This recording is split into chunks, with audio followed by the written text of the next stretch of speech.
ಎಲ್ಲರಿಗೂ ನಮಸ್ಕಾರ. Welcome back to Ranji's cooker YouTube channel. ಇವತ್ತು ನಾನು ತುಂಬಾ ಕ್ವಿಕ್ಕಾಗಿ ತುಂಬ ರುಚಿಯಾಗಿರೋ ಸ್ನ್ಯಾಕ್ಸ್ನ ಯಾವ ರೀತಿ ಮಾಡೋದು ಅಂತ ತೋರಿಸ್ಕೊಡ್ತಾ ಇದ್ದೀನಿ. ಇದು ಬೆಂಡೆಕಾಯಿಯಿಂದ ಮಾಡೋವಂಥ ಸ್ನ್ಯಾಕ್ಸು ತುಂಬಾ ರುಚಿಯಾಗಿರುತ್ತೆ, ಹಾಗೆ ತುಂಬಾ ಕ್ರಿಸ್ಪಿ ಆಗಿರುತ್ತೆ. ಯಾವ ರೀತಿ ಮಾಡೋದು ಅಂತ ನೋಡೋಣ. ಮೊದಲಿಗೆ ನಾನು ಬೆಂಡೆಕಾಯಿನ ಈ ರೀತಿ ಕಟ್ ಮಾಡಿ ಇಟ್ಕೊಂಡಿದ್ದೀನಿ. ಒಳಗಡೆ ಇರೋ ಬೀಜನೆಲ್ಲ ತೆಗೆದು ನಾನು ತೋರಿಸ್ತಾ ಇದ್ದೀನಲ್ಲ ಈ ರೀತಿ ಇದನ್ನು ಕಟ್ ಮಾಡಿ ಎತ್ತಿಡ್ಕೊಬೇಕು. ಇವಾಗ ನಾನು ಒಂದು ಬೌಲ್ಗೆ ಕಟ್ ಮಾಡಿ ಇಟ್ಕೊಂಡಿರೋವಂಥ ಬೆಂಡೆಕಾಯಿನ ಹಾಕ್ಕೊಂಡು ನಾನು 2 ಟೇಬಲ್ ಸ್ಪೂನ್ ಆಗುವಷ್ಟು ಕಡಲೆ ಹಿಟ್ಟನ್ನು ಹಾಕ್ಕೊತಾ ಇದ್ದೀನಿ.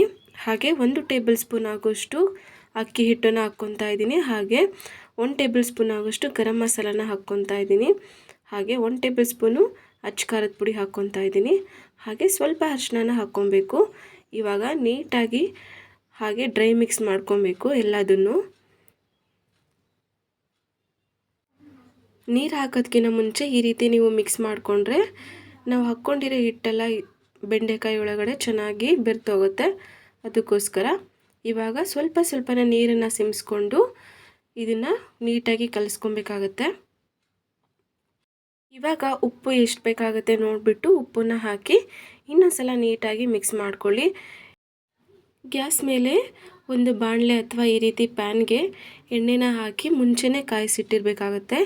ಎಣ್ಣೆ ಫುಲ್ ಬಿಸಿಯಾಗಿರಬೇಕು, ಆವಾಗ ಮಾತ್ರ ಇದು ಚೆನ್ನಾಗಿ ಗರ್ಗರಿಯಾಗಿ ಬರುತ್ತೆ.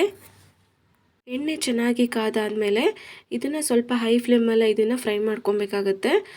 ಇವಾಗ ರೆಡಿ ಮಾಡಿ ಇಟ್ಕೊಂಡಿರೋ ಎಲ್ಲ ಬೆಂಡೆಕಾಯಿಗಳನ್ನು ಇದರೊಳಗಡೆ ಹಾಕ್ಕೊಂಡು ಚೆನ್ನಾಗಿ ಕ್ರಿಸ್ಪಿ ಆಗೋ ಥರ ಇದನ್ನು ಫ್ರೈ ಮಾಡಿಕೊಂಡ್ರೆ ಸಖತ್ ರುಚಿಯಾಗಿರೋ ಬೆಂಡೆಕಾಯಿ ಕುರ್ಕುರೆ ಅಥವಾ ಸ್ನ್ಯಾಕ್ಸ್ ರೆಡಿ ಆಗುತ್ತೆ. ಟೀ ಜೊತೆ ತಿನ್ನೋದಕ್ಕಂತೂ ತುಂಬಾ ಚೆನ್ನಾಗಿರುತ್ತೆ. ಒಂದ್ಸಲ ಟ್ರೈ ಮಾಡಿ ನೋಡಿ.